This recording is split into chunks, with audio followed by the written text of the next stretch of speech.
ప్రజలలో క్రేజ్ తగ్గని KTR BRS party నుంచి ఎంతో మంది మంత్రులు కార్పొరేటర్లు కాంగ్రెస్ లోకి పోతున్నారే గాని బీఆర్ఎస్ కి కేటీఆర్ కి ఉన్న ఫాలోయింగ్ మాత్రం తగ్గట్లేదు. ఎంకే బీఆర్ ఫంక్షన్ హాల్లో ఉమ్మడి గట్కేసర్ మండల బీఆర్ఎస్ సన్నాహక సమావేశం ఏర్పాటు చేశారు.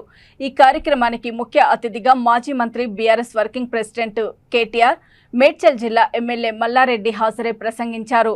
మేడ్చల్ జిల్లా మేడిపల్లిలో మల్కాజిగిరి బీఆర్ఎస్ పార్టీ అభ్యర్థి రాగిడి లక్ష్మారెడ్డిని మెజారిటీతో గెలిపించి బీఆర్ఎస్ సత్తా చూపించాలన్నారు. బీఆర్ఎస్ నుండి మంత్రులు కార్పొరేటర్లు మాత్రమే వెళ్లారు, కానీ ప్రజలు కార్యకర్తలు పార్టీని వదులుకోలేదని కేటీఆర్ అన్నారు. ఈ కార్యక్రమంలో Peerzadiguda municipal corporation mayor Jakka Venkatreddy, Boduppal municipal corporation mayor Samala Buchireddy, Pocharam chairman Kondalreddy, ఉమ్మడి గట్కేసర్ మండల కార్పొరేటర్లు, కౌన్సిలర్లు, పార్టీ అధ్యక్ష కార్యదర్శులు పాల్గొన్నారు.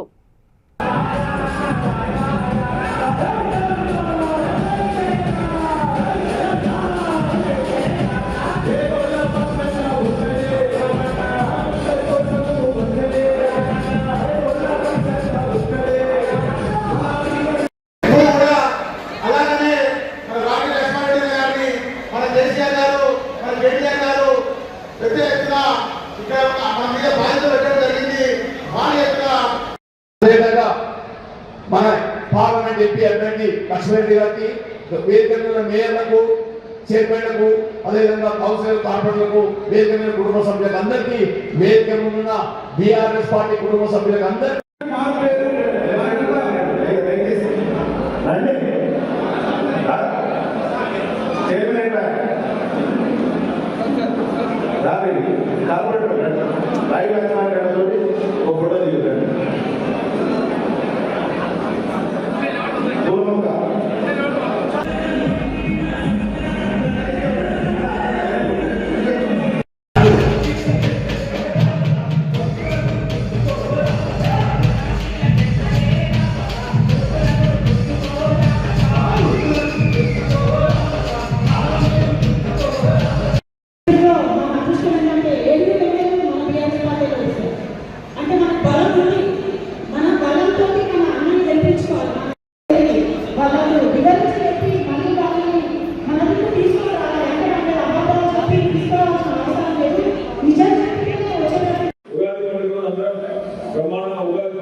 అన్ని కలిపితేనే ఆ పచ్చడి 6 రుచులతో మంచిగా చేసే పచ్చడి చేసి మనకు అందరికి కావాలి.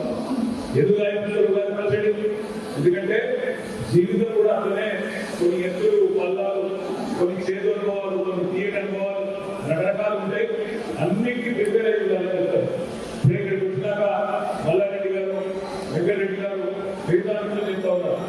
కొంతమంది నాయకులు అక్కడ ఇక్కడ పోతున్నారన్నా, కానీ కార్యకర్తలు కానీ ప్రజలు కానీ మనమే ప్రేమలు చెప్తున్నారు. అందుకే నేను అందరికీ చెప్పినప్పుడు ఒక రాజకీయ పార్టీ అయిన తర్వాత ఎట్లయితే ఉగాది పచ్చడిలో అన్ని రకాల రుచులు ఉంటాయో అట్లనే రాజకీయ పార్టీ అన్నప్పుడు కొన్నిసార్లు గెలుస్తాం, కొన్నిసార్లు ఓడుతాం, కొన్నిసార్లు పోరాటాలు చేస్తాం. అయినంత మాత్రం గెలిచినప్పుడు పొంగిపోయేది లేదు, గన్ను నెత్తికి తీసుకునేది లేదు. ఓడిపోయిన మాత్రాలు పొంగిపోయి ఇంట్లో పడుకునేది లేదు. తప్పకుండా ప్రజలు ఇచ్చిన బాధ్యత